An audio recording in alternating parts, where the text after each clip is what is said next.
All right, well, let's see how good these next questions are. Jim? Open it back up to the people. I'm opening it up. Let the people speak. Well, let's see what they have to say. This one was sent to CornyDriveThru at gmail.com from Alex in Latrobe, Pennsylvania. The subject line says, was WCW really that much of a threat? Happy holidays to both of you. For a 24-year-old that never got to see the rivalry between WCW and the WWF, was Vince or yourself ever really worried that you might be losing the battle? And when did you think that WCW changed into the Outlaw Mud Show that people love to rag on? I think that Vince was at some point, he was worried. I don't know that he was ever convinced they would lose the war, or whether he gave that vibe off and let people believe that in some instances so that they would fight harder. As far as losing the battle, we did. And I say we because I was there then. We lost a number of battles. But the war is a different thing than one or two battles. I always said this. I said this then. I've said it since then. So I'm not trying to do revisionist history.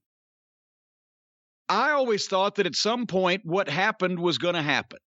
I didn't know how long it was going to take, but from looking at the WCW television program, from reading, things that happened behind the scenes and accounts of things, from talking to people that worked there, and the lack of coordination, or, what's the word I'm searching for besides coordination? Just the lack of Vince's business. His company always had its shit together. Even if creative was bad or the talent was down or whatever, the company as a structure always had their shit together. They were well entrenched, well established. They had a bigger foothold in Canada and overseas, which is why a couple of those years there when it was a little dodgy that WWF was doing the overseas tours more often because they could still draw, mega gates over there. WCW only had a brief period of time where they were really over, in Europe and etc. Before it all fell apart.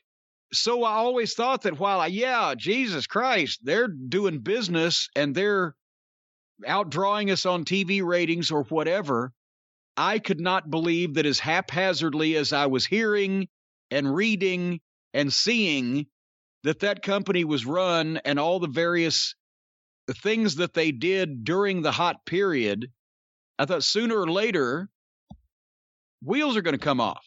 And they did. I didn't think that Vince in the end, I didn't know how long it was going to take, but I didn't think that Vince in the end would lose a promotional war to a company being run like that. And that, they helped out considerably in the last 18 months that they were around, but I thought that Vince would end up and I didn't know that the WCW was going to go out of business. I'm not saying that. I'm just saying that I thought that eventually, the WWF would still emerge as a clear front runner around the world just because of the difference in how the businesses were run. But nobody could have predicted that the thing would fall apart as quickly as it did at the end, WCW, and be sold like that for peanuts.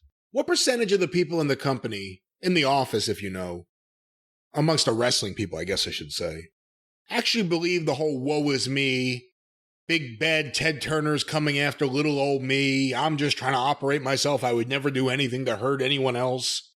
How many people really believe that? Because a lot of people certainly repeated it. Well, almost everybody. Bruce repeated it. I don't know if he believed it. Almost anybody, but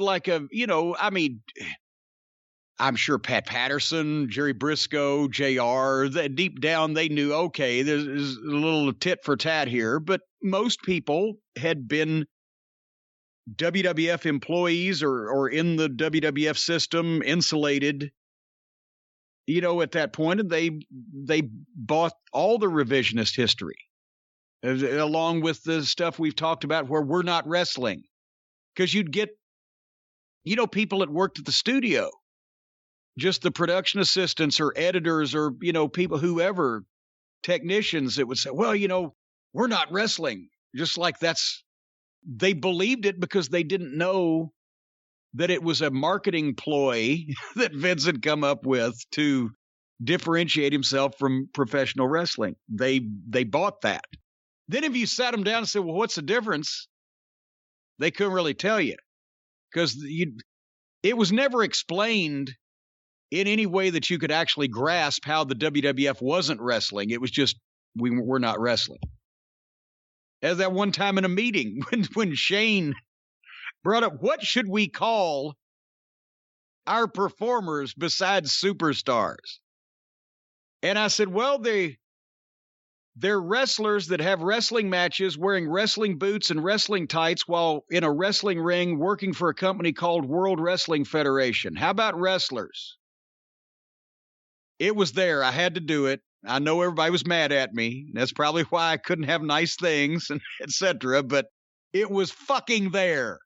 What do we call our wrestlers? And I liked Shane.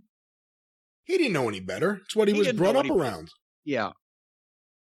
When you hear that twisted history, like Ted Turner trying to put my family out of bed. Ted Turner probably never said the name Vince McMahon. What do you think he said it 5 times in 10 years? He didn't give a shit. He had his own network to run. Basically the story that Turner called Vince up and said, hey, Vince, I'm in the wrestling business. That's true. But Ted Turner wanting to buy the WWF, and that's why he kicked him off TBS. That's not true. That's not true. That's not true. But where I was going with that was that seems to have made people believe that Ted Turner and Vince McMahon were on the phone with each other all the time. And that was one of the very handful of conversations that they ever had on the phone.